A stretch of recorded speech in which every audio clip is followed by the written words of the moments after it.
சத்குருவிற்கு வணக்கம். எந்த சூழ்நிலையில் தங்களை நினைத்தாலும் கண்ணீர் தழும்புகிறது.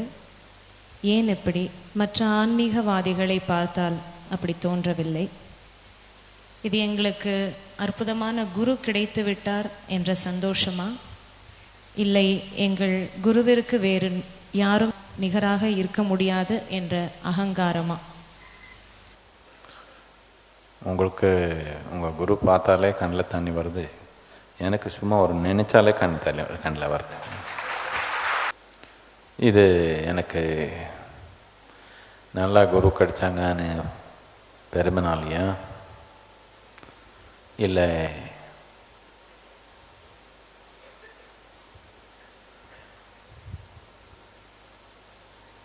எனக்கு ரொம்ப பெருமை தான். நம்ம குரு ரொம்ப உயர்ந்தவங்கன்னு எனக்கு ரொம்ப பெருமை. உங்களுக்கு இல்லைன்னு நான் என்ன பண்ணுறது?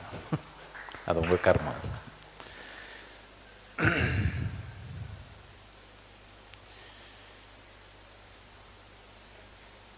இது நிறைய ஆன்மீக குரு வேற ஆன்மீகவாதி வேற பார்த்தீங்கன்னு சொல்கிறீங்க. நான் ஆன்மீகவாதி இல்லையே,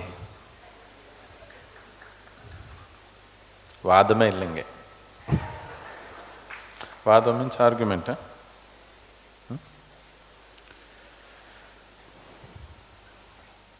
ஆன்மீகவாதி வந்தால் அது கண்ணில் தண்ணி வரணும். என்னத்துக்குன்னா அவர் இருக்கிற நிலை பார்த்தா கண்ணில் தண்ணி வருது எனக்கு.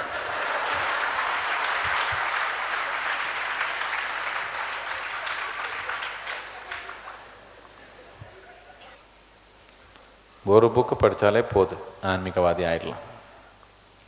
இந்த மாதிரி வாதத்தினால ஆன்மீகம் வராது. ஆன்மீகம்னா உள்ளத்து கூட தொடர்பு இருக்கணும். இந்த உள்ளத்து கூட தொடர்புன்னா அடிப்படையாக உயிரன்றது, பிரபஞ்சன்றது இப்போ விஞ்ஞானத்தைப்படியாக போனாலே ஒரு சக்தி. பிரபஞ்சமே ஒரு சக்தின்னு இப்போ விஞ்ஞானத்தில் ப்ரூவ் பண்ணுறாங்க. இந்த அடிப்படையில் நான் பார்த்தேன், ஒரு ஆன்மீகமான சூழ்நிலை அண்ணா இல்லை ஒரு குரு அண்ணா ஒரு சக்தியான சூழ்நிலை உருவாக்குற மாதிரி இருக்கணும். போதனை கொடுக்கறது இல்லை, போதனை கலந்து கூட கொடுக்க முடியும். 4 வார்த்தை கற்றுக்கிறது என்ன யார் வேணாலும் கற்றுக்க முடியும். போதனை கொடுக்கறதுக்கு எந்த ஒரு ஆன்மீகம் தேவை இல்லை. நீங்கள் என்ன கம்மி போதனை கொடுக்குறீங்களா? வீட்டில் எல்லாமே கொடுக்குறீங்களா இல்லையா? அவங்க குழந்தைக்கு, அவங்க மனைவிக்கு, யாரு கிடைச்சாலும் கேட்கறதுக்கு யார் தயார் இருந்தாலும் அவருக்கெல்லாம் போதனை கொடுக்குறீங்களா இல்லையா? நீங்கள் என்ன கம்மியா? போதனை கொடுக்கறதுக்கு எந்த ஆன்மீகமும் தேவை இல்லை. ஆன்மீகம்னா இந்த வாழ்க்கை இப்போ உங்கள் அனுபவத்தில் ஐப்புலங்கள் மூலமாக நடந்திருக்கிறதுனால எல்லாமே பொருளாக இருக்குது. பொருள் தன்மை தாண்டி எப்போ உணர ஆரம்பிச்சாங்களோ வாழ்க்கை,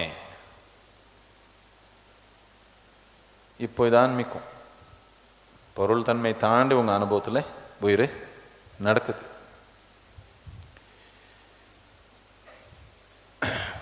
சும்மா இப்படி பார்த்தாலே கண்ணில் தண்ணி வருது, உடல் குதிக்குது, ஆடுது, என்னென்னமோ நடக்குது. இப்படி எல்லாமே சாமானியமாக எங்கேயும் நடக்கலை. நீங்கள் எங்கேயும் போய் வரலன்னு நினைக்கிறேன். நீங்கள் சுற்றிருக்கீங்களா? கொஞ்சம் ஆன்மீகம் வச்சு சுற்றி இருந்தால் எங்கே போனாலும் போதனை மேலே போதனை நடக்குது. ஆனால் சும்மா ஒன்றும் சொல்லாமல் இங்கே உட்கார்ந்த இடத்துல குதிக்கிற மாதிரி ஒன்றும் நடக்கலை. என்னத்துக்குன்னா சக்தி இல்லாத ஆன்மீகம் இல்லை, வெறும் கட்டுக்கதை.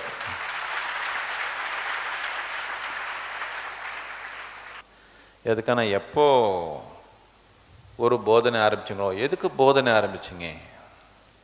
உயிர்த்தன்மை புரிஞ்சுக்காம இருக்கிறதுனால தானே போதனை தேவை வந்துடுச்சு. உயிர்த்தன்மை என்னன்னு புரிஞ்சுக்காம வாழ்றதுனால தானே இன்னொருத்தர் நமக்கு எப்படி இருக்கணும்னு சொல்ல தேவை நமக்கு வந்துடுச்சு. இப்போ உயிர்த்தன்மை புரிய வைக்கணும்னா இந்த உயிர்த்தன்மை எது நீங்கள் உணர்றீங்களோ அது விலையெல்லாமே உருவாக்குற ஒரு சக்தி, திறமை இருக்கணும், இல்லைன்னா அது நடக்காது. இப்படி இது பெருமைக்காக நான் சொல்லலை. இது எதுக்காக சொல்கிறேன்னா,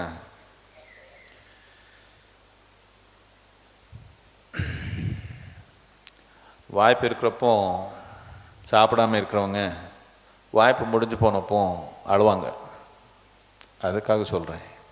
இந்த மாதிரி ஒரு சக்தி சூழ்நிலை, உட்கார்ந்தாலே எல்லாமே கொதிக்கிற மாதிரி ஒரு சக்தி சூழ்நிலை பல 100 ஆண்டுகளில் நடக்கலை. எங்கேயோ சின்ன சின்ன சூழ்நிலையில் நடந்திருக்குது.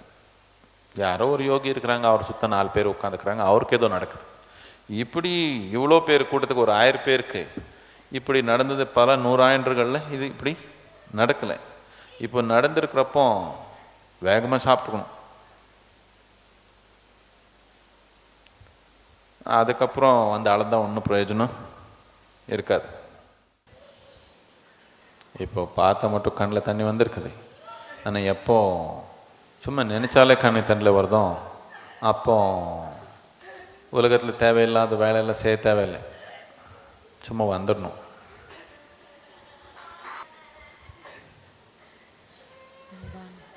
யாரோ ஒருத்தர் வந்து ராமகிருஷ்ண பரமஹம்சர் கேட்டாங்க,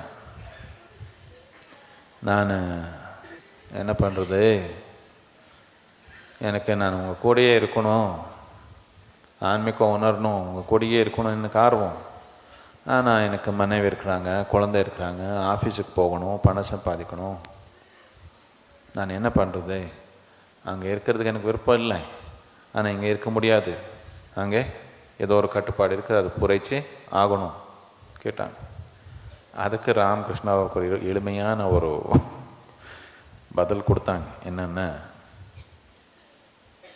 நீங்கள் பரவாயில்ல இப்போ வேலை பண்ணிக்கிங்க, எப்போ உங்களுக்கு உங்கள் குரு பேர் உச்சரித்தாலே கண்ணில் தண்ணி வருதோ அப்படி ஆயிடுச்சுன்னா நீ உலகத்தில் ஒன்றும் செய்ய தேவையில்லை, நீ சும்மா வந்துடாப்போம், அது வரைக்கும் நீ வேலை பண்ணி ஆகணும், பண்ணிக்கோன்னு சொன்ன.